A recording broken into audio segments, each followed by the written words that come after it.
யார் இந்த வெள்ளதுரை? அவர் சஸ்பெண்ட் பண்ணுறதுக்கான அவசியம் என்ன? தூத்துக்குடி பக்கத்தில், திருநெல்வேலி பக்கத்தில் வல்லநாடுன்னு ஒரு ஊர். தைரியத்துக்கு வீரத்துக்கும் பெயர் போன ஊர். ஆம்பளைங்கள்லாம் கத்தி தூக்குறதெல்லாம் பார்த்துருக்கோம்ல, அங்கே பொம்பளைங்களும் கத்தி தூக்குவாங்கன்னு சொல்லுவாங்க. இந்த வல்லநாடு சேர்ந்தவர் தான் வெள்ளதுரை. வெள்ளதுரை எனக்கு எப்படி பழக்கம்னா, Ayothi Veeramani encounter. Okay okay. கிட்டத்தட்ட 14க்கும் மேற்பட்ட என்கவுண்டர்கள். அதில் போடப்பட்ட ரவுடிகள் எண்ணிக்கை பலர். அதில் குறிப்பாக அயோத்தி வீரமணி. அந்த என்கவுண்டர் சம்பவம் எனக்கு இன்னும் அப்படியே பசுமறுத்த ஆணி மாதிரி நிகழ்வு இருக்கு. இதோட ஒரு சிறப்பான சம்பவத்தில் வெள்ளதுரை ஈடுபட்டார். வீரப்பன் என்கவுண்டர் 2000. ஒரு இலங்கை தமிழராக நடித்து வீரப்பனை காட்டிலிருந்து வெளியே கொண்டு வந்து கண் ஆப்ரேஷனுக்காக கூட்டி சென்ற அந்த டீம்ல இருந்தவர் இவர். அந்த ஆம்புலன்ஸ் ஓட்டுநர்னு சொல்லுவாங்க. இதெல்லாம் நிறைய அங்கே சவுத், இவர் ஜேசி சவுத்தாக இருக்கிறதுக்கு முன்னாடி திருச்சி கமிஷனர் தான். அங்கே என்கவுண்டர் செய்யும். அந்த என்கவுண்டருக்குலாம் இவர் பயன்படுத்தப்பட்டார். என்கவுண்டர் என்பது ஏதோ இதற்காக செய்வது அதற்காக செய்வதனால, உண்மையிலே அது இல்லைன்னா இது உடனே மனித உரிமை மீறல். குபேந்திரன் வேறு எதுக்கோ போலீஸ்க்காக ஜால்ரா அடிக்கிறான், கொடி பிடிக்கிறான்னு சொல்லுவாங்க. ஆனால் ரவுடி ஒரு உயிர் எடுக்கலாம். ஆனால் போலீஸ் அதை செய்தால் பம்பு வழக்கு, மனித உரிமை, கோர்ட்டு கேஸு எல்லாம் போடுவாங்க. ஒரு பெண்ணை பாலியல் பலாத்காரம் செய்கிறார், மக்கள் சேர்ந்து அடிப்பாங்க. தவறு செய்வர்களை தட்டி கேட்கிற போலீஸை வெட்டுறாங்க, குத்துறாங்கன்னா சமுதாயத்தை யார் காப்பது? ஸோ இந்த மாதிரி விஷயங்களில் 11 வருஷங்களுக்கு முன்பாக நடந்த ஒரு சம்பவத்தில் 2012 இப்போ நீங்கள் சஸ்பெண்ட் பண்ணுறீங்க. 11 வருஷமாக என்கொயரி பண்ணது யார் தப்பு? இதே வெள்ளதுரை மேலே நான் இவ்வளோ வரிந்து கட்டி அவர் ரொம்ப நல்லவர், ஐஎஸ்ஐ சான்றிதழ் கொடுக்க நான் தயாராக இல்லை மிரட்டி பணம் வசூலித்தார் புகார் இருக்குது. இந்த குற்றச்சாட்டுலாம் என்கொயரி பண்ணி நீங்கள் அதில் தண்டனை கொடுங்க. உள்துறை செயலாளர் சொன்னேன். இந்த உள்துறை செயலாளர் தான் இந்த ஆர்டர் போடுறாங்க. நான் கேட்குறேன், ராஜேஷ் தாஸ்னு ஒரு டைரக்ட் ஆஃபீஸர், ஐபிஎஸ் ஆஃபீஸர், இப்போ கூட பயங்கர சர்ச்சைக்கு இடையில் கோர்ட்டு போலீஸ்னு சுற்றிட்டு இருக்காருல்ல, அவர் மீது ஒரு பெண் ஐபிஎஸ் அதிகாரி புகார் கொடுக்குறாங்க. அதில் ஏன் சஸ்பெண்ட் பண்ணல? இப்போ இவங்களெல்லாம் பண்ணாமல் வெள்ளதுரை மட்டும் அதுதான் நான் சொல்கிறேன். இப்போ எந்த ஐபிஎஸ் சொன்னாலும் போய் அந்த ரவுடி புஷ்ட்டு வாயா, 5 கொலை பண்ணிட்டான், அவனை புஷ்ட்டேன் சார், அவனே வருவான் சார், விடுங்க சார், அவனே சரண்டர் ஆகட்டும், அப்போ புடிச்சுன்னு சொல்லிட்டு போனாங்கன்னா உங்களுக்கு எங்கே போவீங்க? சரி, இப்போ அரசாங்கம் நினைச்சா இதை இதை வாங்க முடியுமா சார்? இந்த சஸ்பெண்ட் ஒன்றும் இல்லை ஏங்க, முடியாதுன்னு உலகத்தில் எதுவும் இருக்கு, முடியாதுன்னு எதாவது இருக்கா? இப்போ நான் கேட்குறேங்க, ராஜேஷ் தாஸுக்கு ஒரு நீதி, வெள்ளத்துறைக்கு ஒரு நீதியா? ஒரு எஸ்ஐயை கொலை செய்யப்பட்ட வழக்கில் பெண்டிங் என்கொயரி என்று சொல்லி அவருக்கு அதில் பெண்டிங் இருக்குன்னு சொல்லி பண்ணுறீங்கன்னா, என்னுடைய கேள்வி தான், தமிழ்நாடு காவல்துறைக்கு, தமிழ்நாடு அரசாங்கத்துக்கு. அனைவருக்கும் வணக்கம். இன்றைய சிறப்பு நேர்காணலில் நம்மோடு இணைந்திருக்கிறார் மூத்த பத்திரிகையாளர் குபேந்திரன் அவர்கள். சார் வணக்கம். வணக்கம். காவல்துறை வட்டாரங்களில் பெரிதாக மக்களுக்கு தெரியக்கூடிய பெயர்கள் ஒருவர் வெள்ளதுரை. என்கவுண்டர் ஸ்பெஷலிஸ்ட் அப்படிம்பாங்க, எய்ம் ஷூட்டர் அப்படின்னு அவருக்கு நிறைய புனைப்பெயர்கள் இருக்குது. திடீர்னு அவர் ஓய்வு பெற இருந்த நேரத்தில் சஸ்பெண்ட் பண்ணியிருக்காங்க. யார் இந்த வெள்ளதுரை? அவர் சஸ்பெண்ட் பண்ணுறதுக்கான அவசியம் என்ன சார்? தூத்துக்குடி பக்கத்தில், திருநெல்வேலி பக்கத்தில் வல்லநாடுன்னு ஒரு ஊர். ரொம்ப தைரியத்துக்கு வீரத்துக்கும் பெயர் போன ஊர். ஓகே. ஆம்பளைங்கள்லாம் கத்தி தூக்குறதெல்லாம் பார்த்துருப்போம்ல, அங்கே பொம்பளைங்களும் கத்தி தூக்குவாங்கன்னு சொல்லுவாங்க. நான் அந்த ஊர் ஒரு இதுக்காக சொல்கிறேன், அதாவது அங்கே இருக்கிற மக்களுடைய வீரத்துக்காக சொல்கிறேன். ஏதாவது பிரச்சனை வந்தால் பெண்களும் சரிசமமாக நின்று சண்டை போடக்கூடிய அளவுக்கு ஒரு வலிமை பெற்றவர்கள், மன தைரியம் படைத்தவர்கள். அதுக்காக அந்த வல்லநாடு சொல்லுவாங்க. இந்த வல்லநாடு சேர்ந்தவர் தான் வெள்ளதுரை. வெள்ளைத்துறையில் வெள்ளை, ஓகே, லை வராது, வெள்ளத்துறை. ஏன்னா வெள்ளதுரை எனக்கு எப்படி பழக்கம்னா, Ayothi Veeramani encounter. Okay okay. சென்னையில் எந்த கலவரங்கள் ஒரு 20 ஆண்டுகளாக பெரிய அளவுக்கு வெடிக்காமல் இருப்பதற்கு காரணம் 2001 to 2002 ஒரே ஒரு வருடம் சென்னை போலீஸ் கமிஷனராக இருந்த விஜயகுமார் ஐபிஎஸ். அவரால் தான் நீங்கள் கலைஞர் கருணாநிதி இறப்பாக இருந்தாலும், அதற்கு முன்பு ஜெயலலிதா இறப்பாக இருந்தாலும், எந்த கலவரம் வெடிக்காமல் இருப்பதற்கு காரணம் அந்த கமிஷனர். கிட்டத்தட்ட 14க்கும் மேற்பட்ட என்கவுண்டர்கள். அதில் போடப்பட்ட ரவுடிகள் எண்ணிக்கை பலர். அதில் குறிப்பாக அயோத்தி வீரமணி. அந்த என்கவுண்டர் சம்பவம் எனக்கு இன்னும் அப்படியே பசுமறுத்த ஆணி மாதிரி நினைவு இருக்குது. அப்போ நான் தினமலரில் வேலை பார்க்குறேன். ஹூண்டாய் நிறுவனத்தினுடைய 1,00,000வது கார் தயாரிப்பு நடந்த பிறகு பாண்டிச்சேரிக்கு கூட்டு போகிறாங்க. ஒரு நாள் சுற்றுலாக்கு ஹூண்டாய் கார் தருவாங்க. ஹூண்டாய் காரை நாங்களே செல்ஃப் டிரைவ் பண்ணி போகலாம். டிரைவிங் தெரிஞ்சவங்க செல்ஃப் டிரைவ் பண்ணி ஹூண்டாய் அந்த பாண்டிச்சேரி போயிட்டு பாண்டிச்சேரி ஒரு ரிசார்ட்டில் தங்கிட்டு திரும்பி வரலாம். எல்லா மீடியாவும் கூப்பிட்டு போனாங்க. ஆல் இண்டியா ஃபுல்லாக வந்தாங்க. சென்னையில் இருக்கிற ஒரு 50 பேர், மீதி ஆல் இண்டியாவில் இருந்தாங்க. டிரைவிங் தெரியாதவர்கள் பஸ்ஸில் வரலாம். பாண்டிச்சேரிக்கு ஒரு இன்பச்சொல்ல 1,00,000 கார் அந்த தயாரிப்பு, அதுக்காக ஒரு கொண்டாடுறாங்க ஹூண்டாய் நிறுவனம். அந்த சம்பவம் வந்து அன்று சனிக்கிழமை காலைல நாங்கள் எல்லாம் பாண்டிச்சேரி போகிறோம். என் கூட வந்தது விபி ரகு, அப்போ வந்து நியூஸ் டுடே இருந்தார். அப்புறம் டெக்கான் கிரானில் போய்ட்டு டிடி நெக்ஸ்ட்டில் இருக்கார் விபி ரகு. ஜெயா டிவி எடிட்டராக இருந்த தில்லை.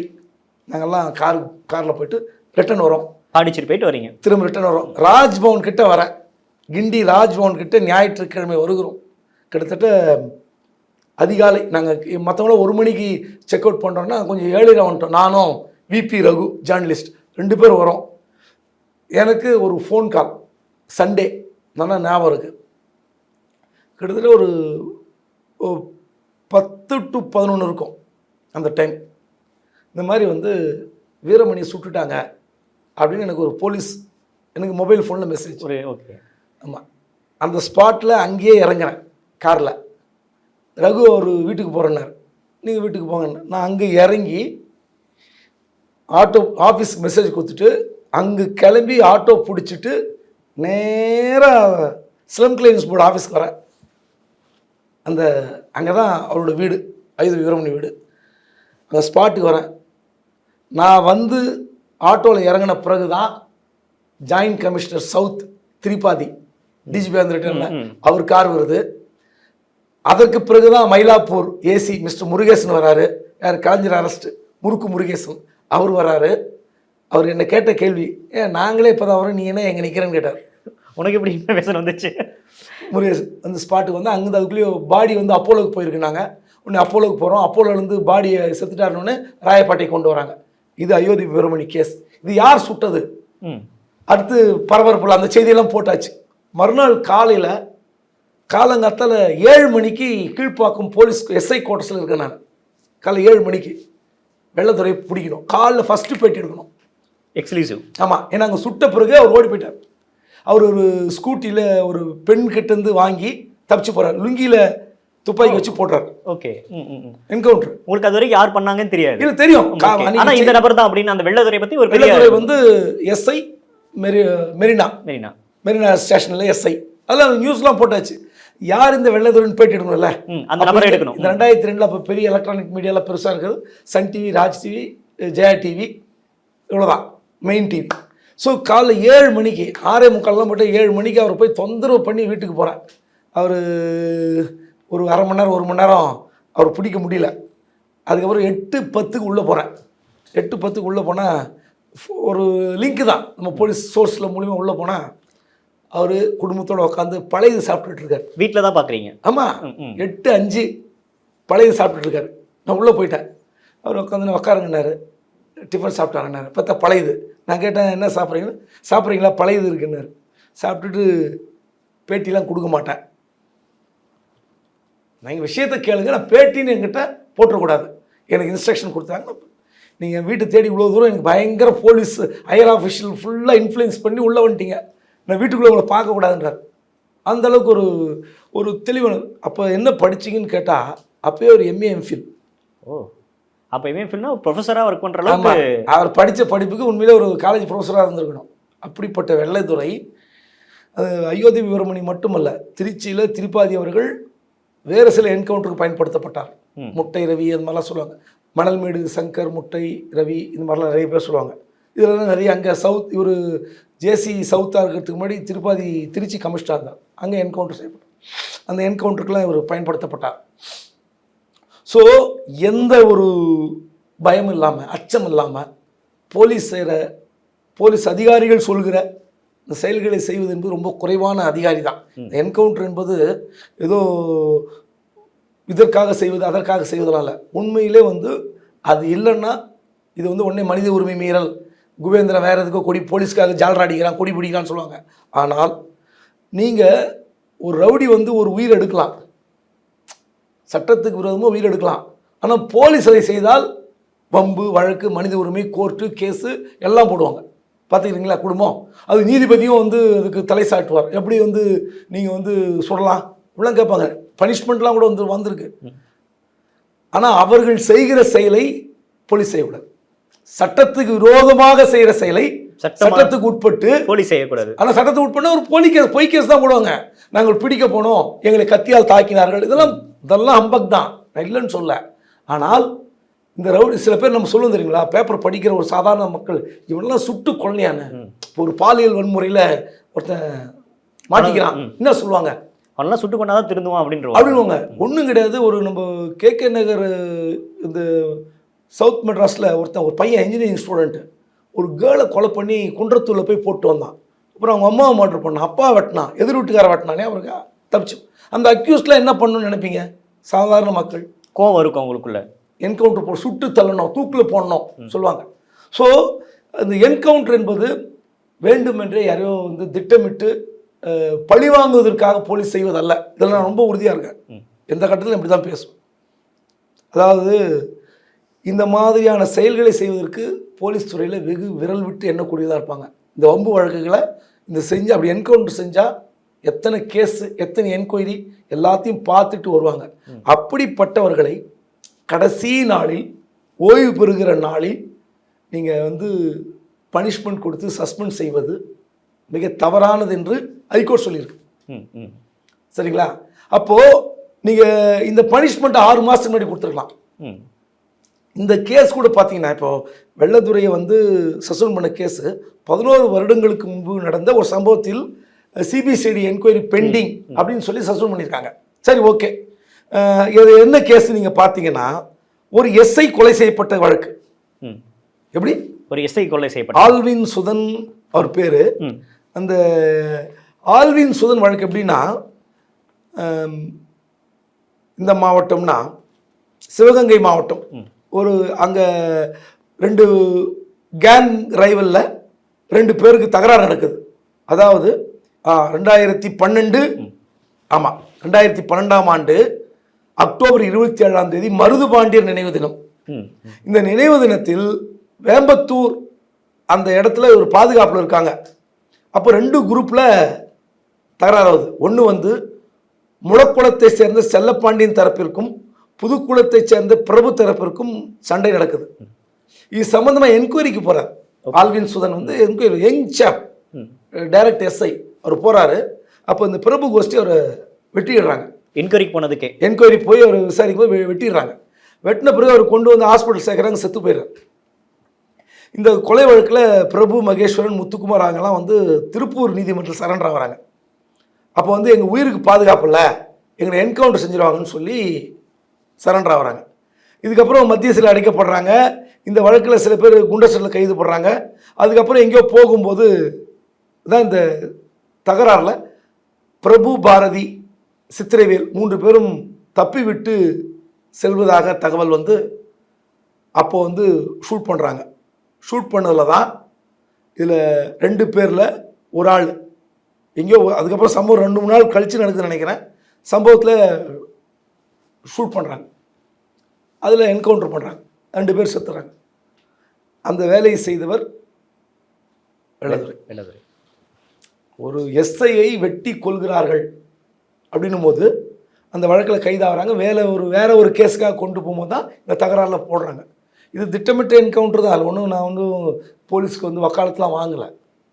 ஒரு எஸ்ஐயே கொலை செய்கிற அளவுக்கு ஒரு ரவுடி கோஷ்டி போகுதுன்னா, அப்போ இந்த சமுதாயம் நாளை யாருக்கு பயப்படும்? ஒன்று வேண்டாம், நீங்கள் டிராஃபிக்கில் போங்க, நீங்கள் தப்பே பண்ண வேண்டாம். ஒருத்தன் ஒரு இந்த வயசு பசங்க சொல்கிறேன்ல, அவங்கெல்லாம் வந்து ஏதோ ஒரு இடிக்கிறாங்க, ஃபாஸ்ட் ரைடிங் வேகமாக வந்து உங்களுக்கு இடிக்கிறான், நீங்கள் போய் சட்டையை பிடிச்சின்னா என்ன பண்ணுவான்? திருப்பி அடிக்க தான் செய்வான், அடிப்பான். ஏன்னா அப்படி வந்தால் கேட்கவே முடியாதுங்க. இன்றைக்கி சிட்டி எல்லா தமிழ்நாடு முழுவதும் டிராஃபிக்கில் நடக்கிற அட்டூழியங்கள், அழிச்சாட்டியங்கள் கொஞ்சம் நெஞ்சமில்லை. நீங்கள் சின்ன விஷயம் கேட்டால் அடிக்கிறான், வண்டி இடிக்கிறான், வண்டி குத்துறான், கண்ணாடி உடைக்கிறான்.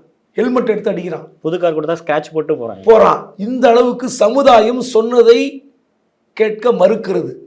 சரி, போலீஸே வெறும் ஒரு அன்யூனிஃபார்ம் வந்து சொன்ன கேட்பானா? கேட்க மாட்டாங்க. கையில் ஒரு தடி வச்சுன்னு சொன்ன ஒபே பண்ணி தான் ஆகும். ஸோ அந்த கையில் தடி வைத்திருந்தால்தான் சமுதாயம் பயப்படுகிறது. நியாயமாக சொன்னாலோ இல்லை ஒரு மஃப்டியில் இருந்து சொன்னால் கூட போலீஸ் சொன்னால் கேட்க மாட்டான். போலீஸ் அடிக்கிறாங்க திருச்செங்கோடில் 2 நாளைக்கு முன்னாடி சம்பவம் டிவியில் பார்த்துருப்பீங்க. ஹோம்கார்டு போலீஸ் அடிக்கிறாங்க ஒருத்தன், பார்த்தீங்களா டிவியில்? அப்போது அவனை கூப்பிட்டு நீங்கள் என்ன ஒரு பப்ளிக்கில் ஒரு தடுக்கிறாங்க, சண்டையை தடுக்கும்போது போலீஸ் அடித்தாக்கா என்ன அர்த்தம்? இப்போது ஒரு எங்கேயாவது ஒரு தவறாக செய்கிறார் போலீஸு, ஒரு பெண்ணை பாலியல் பலாத்காரம் செய்கிறார், மக்கள் சேர்ந்து அடிப்பாங்க. இல்லை ஒரு குடித்து விட்டு ரகளை செய்கிறார், அங்கே அடிப்பாங்க, அங்கே யாரும் ஒன்றும் சொல்ல மாட்டாங்க, போலீஸ் அடி வாங்கி தான் வரணும். அந்த மாதிரி சம்பவம் நடந்திருக்கு, நம்ம பார்த்துருக்கோம். ஆனால் தவறு செய்வர்களை தட்டி கேட்கிற போலீஸே வெட்டுறாங்க குத்துறாங்கன்னா, ஒரு நாளைக்கு நீ தொடர்ந்து 4-5 அசால்ட் ஆகுது, சும்மா போலீஸ் கை கட்டியிருந்தாங்கன்னா சமுதாயத்தை யார் காப்பது? மக்களுக்கே போலீஸ் மேலே ஒரு நம்பிக்கை இல்லாமல் போயிடும். ஸோ இந்த மாதிரி விஷயங்களில் 11 வருஷங்களுக்கு முன்பாக நடந்த ஒரு சம்பவத்தில் 2012 இப்போ நீங்கள் சஸ்பெண்ட் பண்ணுறீங்க, 11 வருஷமாக என்கொயரி பண்ணது யார் தப்பு? கவர்மெண்ட் தப்பு தான். சிபிசிஐயில் பெண்டிங், யார் தவறு? அவருக்கு 6 மாதத்துக்கு முன்னாடி நீங்கள் பனிஷ் பண்ணுங்கள். நீங்கள் ஒரு கவர்மெண்ட் எம்ப்ளாயாக இருக்கிற கடைசி நாள் வந்து மகிழ்ச்சியோடு வீட்டுக்கு போகணும்னு ஆசைப்படுவான், யாராக இருந்தாலும். அவன் தவறு இருந்தால் தவறுக்கு பண்ணுங்கள். இதே வெள்ளத்துறை மேலே நான் இவ்வளோ வந்து வரிந்து கட்டி அவர் ரொம்ப நல்லவர், ஐஎஸ்ஐ சான்றது கொடுக்குறது நான் தயாராக இல்லை. அவர் மீது சில புகார்கள் இருக்கிறது, சில மிரட்டி பணம் வசூலித்தார் புகார் இருக்குது. வெளிநாடுக்கு செல்வர்களுக்கு வந்து வேலை வாங்கி தரேன்னு சொல்லி வேலை வாங்கி தருவதாக சொல்லி பணம் வாங்கி தான் மோசடி புகார் திருச்சியில் இருக்குது. பணம் வாங்கிவிட்டு திருப்பி தரவில்லை, அல்லது வெளிநாட்டுக்கு வேலைக்கு வாங்கி தருவதாக சொல்லி புகார் வந்து பணம் வந்து இந்த புகார்லாம் இருக்குது. அப்புறம் இவர் பேரில் என்ன புகார் கொடுக்குறாங்கன்னா, இவர் வந்து என்கவுண்டர் பண்ணிடணும்னு சொல்லி ரவுடி கிட்ட மிரட்டி பணம் வசூலித்தார், இப்படி ஒரு குற்றச்சாட்டு இருக்குது. இந்த குற்றச்சாட்டில் என்கொயரி பண்ணி நீங்கள் அதில் தண்டனை கொடுங்க. நான் சொல்கிறது புரியுதா உங்களுக்கு? என்னென்னா, நீங்கள் ஒரு தவறு செய்கிறாருன்னா உண்மையில் அதில் ரெட் ஹேண்டடாக பிடிச்சி வழக்கு போடுங்க, விசாரணை பண்ணுங்க, அதில் கொடுங்க. ஆனால் நீங்கள் அயோத்தி வீரமணி சொன்னேன், பல வழக்குகள் சொன்னேன், இதை விட ஒரு சிறப்பான சம்பவத்தில் வெள்ளத்துறை ஈடுபட்டார், வீரப்பன் என்கவுண்டர் 2004. இதில் விஜயகுமார் அவர் அதோட பங்கு என்ன சார்? இதில் வந்து அயோத்தி வீரமணி கேஸில் முழுக்க அவரை பயன்படுத்தியவர் திரிபாதி. ஏன்னா இவர் திருச்சியில் அவர்கிட்ட வேலை பார்த்தனால இங்கே கூட்டம் வந்தார். அதன் பிறகு இவருடைய கட்ஸு, இவருடைய ஸ்டைல் எல்லாம் பார்த்து ஒரு இலங்கை தமிழராக நடித்து வீரப்பனை காட்டிலிருந்து வெளியே கொண்டு வந்து கண் ஆப்ரேஷனுக்காக கூட்டி சென்ற அந்த டீமில் இருந்தவர் இவர். அந்த ஆம்புலன்ஸ் ஓட்டுநர்னு சொல்லுவாங்களே, அது உள்ளே இருந்த டீமில் இருந்து ஒரு வெள்ளத்துறை. அப்போது நீங்கள் ஒரு உயர் அதிகாரிகள், அதாவது இவ்வளோ பெரிய case, Veerappan case, Ayodhya Veeramani case, இந்த மாதிரி வழக்குகளில் ஈடுபட்டவர்களை என்கவுண்டர் பண்ணும்போது அந்த அதிகாரி எவ்வளோ மென்டல் ஸ்டெபிலிட்டியாக இருக்கணும். அது ரொம்ப தேவையா சார் மென்டலாக? அதுக்காக கண்டிப்பாங்க. நீங்கள் சாதாரண விஷயம் இல்லைல்ல. எல்லா எஸ்ஐயும் தேர்வு ஆகிறாங்களா? இல்லை. அப்புறம் இல்லை, என்னோட கேள்வி அதுதான். இப்போ நிறைய காவல்துறை அதிகாரிகள் இருக்காங்க, வெள்ளத்துறை அப்படின்றப்ப ஒரு தூக்கி எல்லா இடத்துலையும் பயன்படுத்துகிறாங்க இல்லையா? அந்த அதுக்கு அப்போ அவர் அந்த அளவுக்கான ஒரு அதிகாரியை அவங்க எப்படி அந்த அளவு மென்டல் ஸ்டெபிலிட்டி. ரெண்டாவது ஒரு அந்த தைரிய, எந்த வழக்கு வந்தாலும் நான் தாங்கிக் கொள்கிறேன். இப்படி பனிஷ் பண்ணி ரிட்டையர் ஆகிறீங்க, அவர் எத்தனை ரவுடிகளை டீல் பண்ணியிருப்பார். இப்போ கடைசியாக அவர் அங்கேருந்து தூக்கிட்டு வந்து இங்கே போட்டிங்க, எங்கே காஞ்சிபுரத்துக்கு போட்டிங்க. இங்கே எத்தனை ரவுடி எத்தனை மர்டர்ச்சு சபர்பனில், சென்னைக்கு பக்கத்தில் பல ரவுடிகள் கொள்ளையில் அவர் ஹேண்டில் பண்ணியிருப்பார். அப்போ அவர் உயிருக்கு என்ன அச்சுறுத்தல் இருக்கும்? இப்படிப்பட்ட நீங்கள் சஸ்பெண்ட் பண்ணிங்கன்னா அப்போ அவர் போலீஸை வந்து அவர் போலீஸ் இல்லைன்னு தான் அர்த்தம். எவ்வளோ ரவுடின்னு நினைக்கலாம், ஏதோ செய்யலாம் நினைக்கலாம். அப்போது இது மொராலிட்டியை கட்டு போயிடும். நீங்கள் பனிஷ் பண்ணால் வேறு கேஸில் பனிஷ் பண்ணலாம், ஒன்று. ரெண்டாவது, ஒரு எஸ்ஐயை கொலை செய்யப்பட்ட வழக்கில் பெண்டிங் என்கொயரி என்று சொல்லி அவருக்கு வந்து அதில் பெண்டிங் இருக்குன்னு சொல்லி பண்ணுறீங்கன்னா, என்னுடைய கேள்வி இதுதான். தமிழ்நாடு காவல்துறைக்கு, தமிழ்நாடு அரசாங்கத்துக்கு, உள்துறை செயலாளருக்கு, தமிழக காவல்துறை உள்துறை செயலாளர், ஏன் நான் சொல்கிறேன் ஸ்பெசிஃபிக்காக, போலீஸுன்னு பொதுவாக சொன்னேன், தமிழ்நாடு அரசாங்கம்னு சொன்னேன், உள்துறை செயலாளர்னு சொன்னேன். இந்த உள்துறை செயலாளர் தான் இந்த ஆர்டர் போடுறாங்க. நான் கேட்குறேன், ராஜேஷ் தாஸ்னு ஒரு டைரக்ட் ஆஃபீஸர், ஐபிஎஸ் ஆஃபீஸர், இப்போ கூட பயங்கர சர்ச்சைக்கு இடையில் கோர்ட்டு போலீஸ்னு சுற்றின்னு இருக்கார்ல, அவர் மீது ஒரு பெண் ஐபிஎஸ் அதிகாரி புகார் கொடுக்குறார். சரிங்களா? அந்த புகாரில் அவர் அலோ டு ரிட்டையர்மெண்ட்டுன்னு கொடுக்குறீங்க. அவரை ஏன் சஸ்பெண்ட் பண்ணல? அவரே ஏங்க சஸ்பெண்ட் பண்ணல? அதை விட ஒரு பளிச்சுன்னு கேட்கட்டுமா? ஐஜி முருகன் ஜூன் மாதம் ரிட்டையர் ஆக போகிறார். எனக்கு அவர் நண்பர் தான். எனக்கு விருப்பம்லாம் இல்லாமல் சொல்லுங்கள், நியாயத்தை சொல்கிறேன்.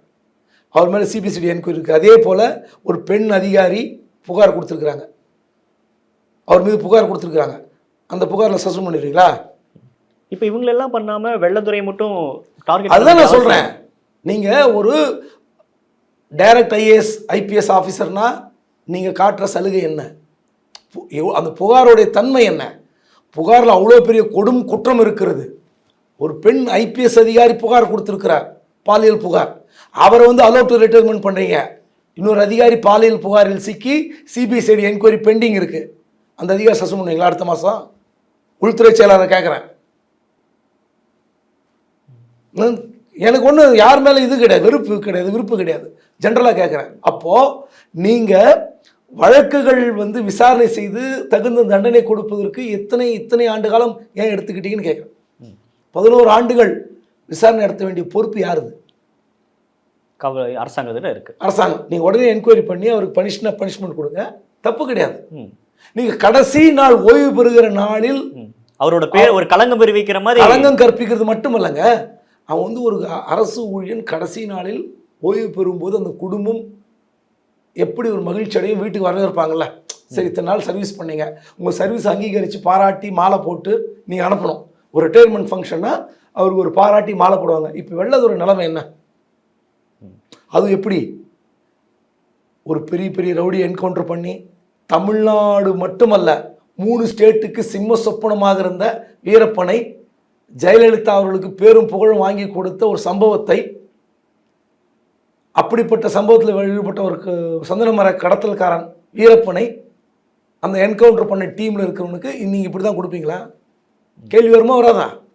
சாமானிய மக்களுக்கே இல்லை சார். அப்போது காவல்துறைக்கு நீங்கள் கொடுக்குற மரியாதை, காவல்துறை சமுதாயத்தின் மீது என்ன மரியாதை வைத்திருக்கோம், நாளைக்கு ரவுடிகளுக்கெல்லாம் எப்படி ஒரு பயம் இருக்கும்? நீங்கள் அதான் சொன்னேன், அப்போது அதிகாரிகள் கறிவேப்பிலை மாதிரி இவரை பயன்படுத்தி கொண்டார்கள், கடைசியில் தூக்கி போட்டு விட்டார்கள், இந்த பேச்சு வருமா வராதா? இனிமேல் எந்த ஐபிஎஸ் சொன்னாலும் போய் அந்த ரவுடி புஷ்ட்டு வாயா, அவன் 5 கொலை பண்ணிட்டான், அவனை புஷ்ட்டேன் சார், அவனே வருவான் சார், விடுங்க சார், அவனே சரண்டர் ஆகட்டும், அப்போ பிடிச்சிங்கன்னு சொல்லிட்டு போனாங்கன்னா உங்களுக்கு எங்கே போவீங்க?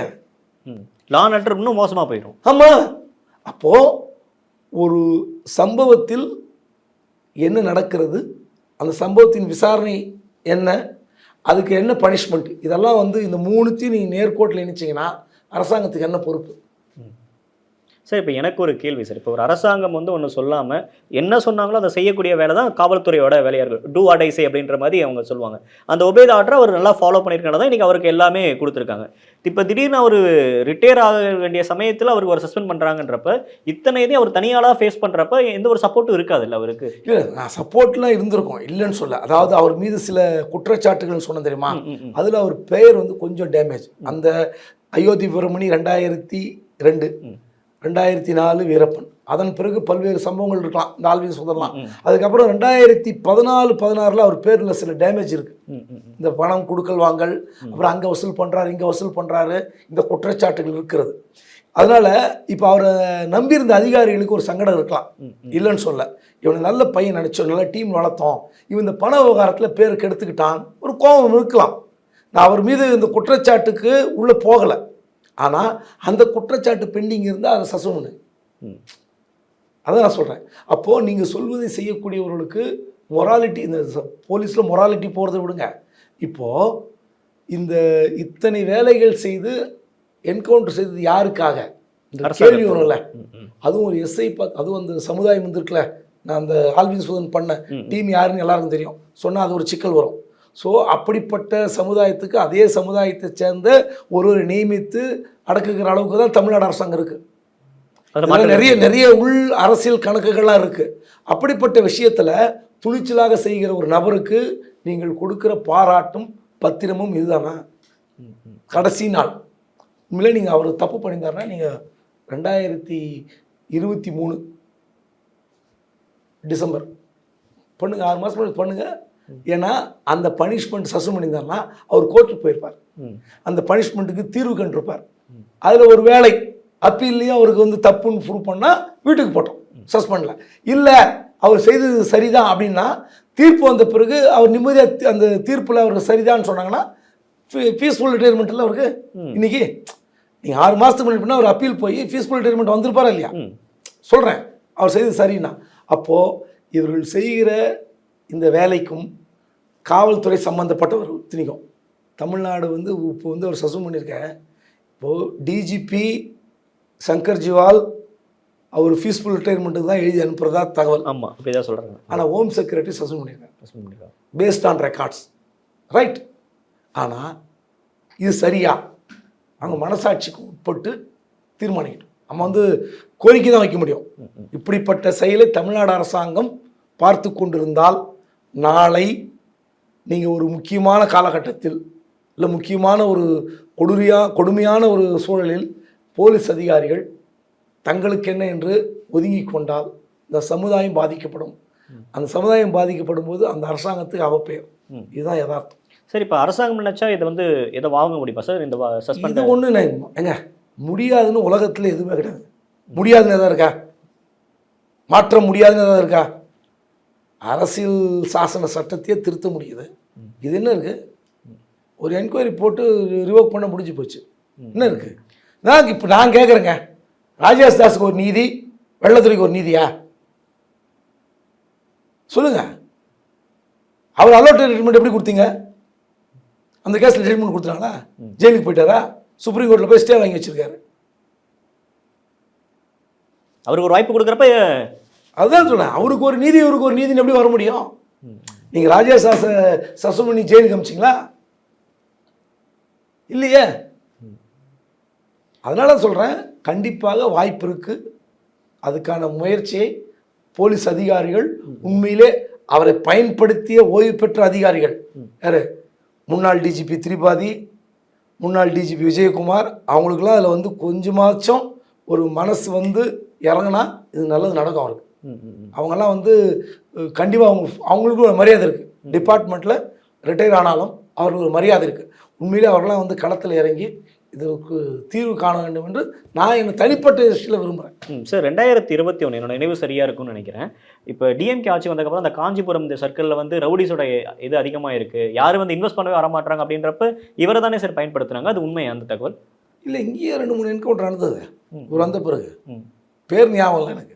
2-3 என்கவுண்டர் நடந்தது காஞ்சிபுரம் சபர்மனில், பார்த்துருப்பீங்க நீங்கள். அதனால் அதான் சொல்கிறேனே, அப்போ உங்களுக்கு தேவைப்படும் போது நீங்கள் பயன்படுத்தி கொள்கிறீர்கள் என்றால் அதை வந்து தவறு தான். நீங்கள் வந்து கரிவேப்பிலை மாதிரி தூக்கி போட்டிங்கன்னா அது சிக்கலாக போய் முடியும். போலீஸ் துறையில் பெரிய ஒரு அன்சர்டன் ஒரு மாதிரி அயற்சி இருக்குல்ல இந்த காவல்துறையில். இப்போ இது வந்து இப்போ இனிமேல் யாருமே செய்ய மாட்டான், அடிக்க மாட்டான் போலீஸை. அடிச்சுக்கிட்டு செத்து போயிட்டான்னா அது யார் போய் கேஸ் ஃபேஸ் பண்ணுறது? இந்த கடைசி நேரத்தில் இப்போ இது ஒவ்வொரு டைமும் பேசுகிறப்ப சொல்கிறாங்களே சார், ஒரு கமிஷனுக்குள்ள ஒரு போலீஸ் அதிகாரி போயிட்டாங்க அப்படின்னா இழுத்தடிச்சிருவாங்க, அவங்களுக்கு அதெல்லாம் ஃபேஸ் பண்ண ஒரு பெரிய மென்டல் ஸ்ட்ரென்த் வேணும் அப்படின்லாம் சொல்கிறாங்களே சார். அது எந்த அளவுக்கு தமிழ்நாடு அரசாங்கம் அமைந்து 4 போலீஸ் கமிஷன் போட்டிருக்காரு. 3 கமிஷன் முடிஞ்சிச்சு. இப்போது போலீஸ் கமிஷன் கிரீவன்ஸ்லாம் விசாரிச்சுட்டு இருக்காங்க. அதில் முக்கியமான விஷயம் தான் இந்த மாதிரி என்கவுண்டர், இந்த மாதிரி விவகாரங்களில் நாங்கள் வந்து பாதிக்கப்படும் போது எங்களுக்கு என்ன மாதிரியான வழிமுறைகள் இருக்குது, நீங்கள் சொல்வதை செய்கிறோம். யார் எஸ்ஐ, இன்ஸ்பெக்டர், டிஎஸ்பி லெவலில் தான் பண்ணுவாங்க, அதுக்கு மேலே கிடையாது இந்த விஷயத்தில். ஆனால் பதக்கங்கள் வரும்போது டிஜிபி, ஐஜி, எஸ்பி, டிஐஜி எல்லாம் மாட்டிப்பாங்க பதக்கங்களில். எனக்கு சம்மந்தமே இல்லாமல் இருக்கும். என்கவுண்டர் வந்து இவங்கள பண்ணுறது யாரோ பேர் இவங்களுக்கு. ஸோ அந்த மாதிரி அதிகாரிகள் தான் சொல்கிறேன் நான். நியாயமாக நீங்கள் இவரை வச்சு எத்தனை பேர் நீங்கள் பதக்கம் வாங்கியிருப்பீங்க உங்கள் பதக்கங்களுக்கு? மெச்சத்தகுந்த பதக்கங்கள், அப்படியே காவல் சிறப்பு விருதுகள்லாம் வாங்கியிருப்பீங்களா? உண்மையிலே உங்களுக்கு அப்படிப்பட்ட எண்ணம் இருந்தால் அதிகாரிகளை சொல்கிறேன், அவங்களாம் இதுக்கு வந்து தீர்வு கண்டு ஒரு நல்ல நிவாரணத்தை வெள்ளத்துறைக்கு கிடைத்தால் அது உண்மையிலே ஒரு வரவேற்க கண்டிஷன். சார், இறுதியாக ஒரு கேள்வி. அவரை பற்றி படிக்கிறப்ப, அவரை பற்றி பேசுகிறப்ப அவர் வந்து ஒரு எய்ம் ஷூட்டர், அவர் மாதிரி ஒரு ஷூட்டிங்கில் வந்து அந்த அளவுக்கு ஒரு ஸ்பெஷலிஸ்ட் இல்லை அப்படின்ற மாதிரி சொல்கிறாங்க. நீங்கள் அதை பற்றி எதாவது கேள்விப்பட்டிருக்கீங்களா சார் பத்திரிகையாளர்களாக இருந்தப்போ? இல்லை, எல்லாருக்கும் இந்த ட்ரைனிங்கில் ஷூட்டிங் ப்ராக்டிஸ் இருக்கும். அந்த ஷூட்டிங் ப்ராக்டிஸில் வந்து யூஸ் பண்ணுறதுக்கு எல்லாருக்கும் ஒரு வாய்ப்பு கொடுப்பாங்க. அதில் வந்து யார் ப்ரைஸ் வாங்குறதுன்னு செலக்டிவாக தான் இருக்கும். இந்த குறி பார்த்து சுடுறதுல இந்த மார்க் இருக்கும். நிறைய பேர் இருக்காங்க. தேவாரம் நல்லா ட்ரைனிங் பண்ணுவார். விஜயகுமார், ஜாங்கீர், சைலேந்திர பாபு இவங்கெல்லாம் ஷூட்டிங் ப்ராக்டிஸ் ரெகுலராக பண்ணுவாங்க. இவங்களாம் கரெக்டாக அந்த மாதிரி பண்ணுவாங்க. ஐபிஎஸ் அரசுக்கு வாய்ப்பு அதிகம். ஏன்னா எஸ்ஐகளுக்கு வந்து அதுக்கப்புறம் டியூட்டிலாம் போனாக்கா அந்த மேலதிகாரிகளுடைய கனிவோடு அந்த கருணையோடு அவங்களுக்கு வந்து அலோவ் பண்ணுறதெல்லாம் கிடையாது. ஏன்னா 24/7 அந்த டியூட்டிக்கு வந்து டியூட்டி பண்ணுவாங்க. ஷூட்டிங் ப்ராக்டிஸ்லாம் அனுப்ப மாட்டாங்க. அதையே மீறி அவர் அந்த பயிற்சியை வளர்த்து கொண்டிருந்தால் உண்மையிலே அவருக்கெல்லாம் உண்மையிலே பாராட்ட வேண்டிய விஷயம். நல்லா ஷூட் பண்ணாலும் எனக்கு தெரியும். அதெல்லாம் அப்புறங்க இது அதெல்லாம் முடிஞ்சு போச்சு. அவரை பாராட்டி நம்ம என்ன பண்ண போகிறோம்? மெடல்லாம் அவருக்கு இத்தனை மெடல் குத்தி இருந்தாலும் என்ன பிரயோஜனம்? இன்னைக்கு இந்த ஒரே ஒரு அசிங்கம் போதும். கடைசி வரைக்கும் இந்த அசிங்கம் போதுமே. இவ்வளோ மெடல் அவர் வீட்டில் மாட்டி வச்சுட்டு கடைசி நாள் சஸ்பெண்டுன்னு ஃப்ரேம் போட்டால் மாட்ட போகிறாரு. அதனால் இது ஒரு வருத்தமான விஷயம். இதற்கு தீர்வு தமிழக அரசாங்கத்தின் கையில் இருக்கிறது. அது உரிய முறையில் அதிகாரிகள் முயற்சி செய்து அவருக்கு ஒரு நிவாரணம் வழங்கினா சரியாக இருக்கும். நன்றி சார். நன்றி.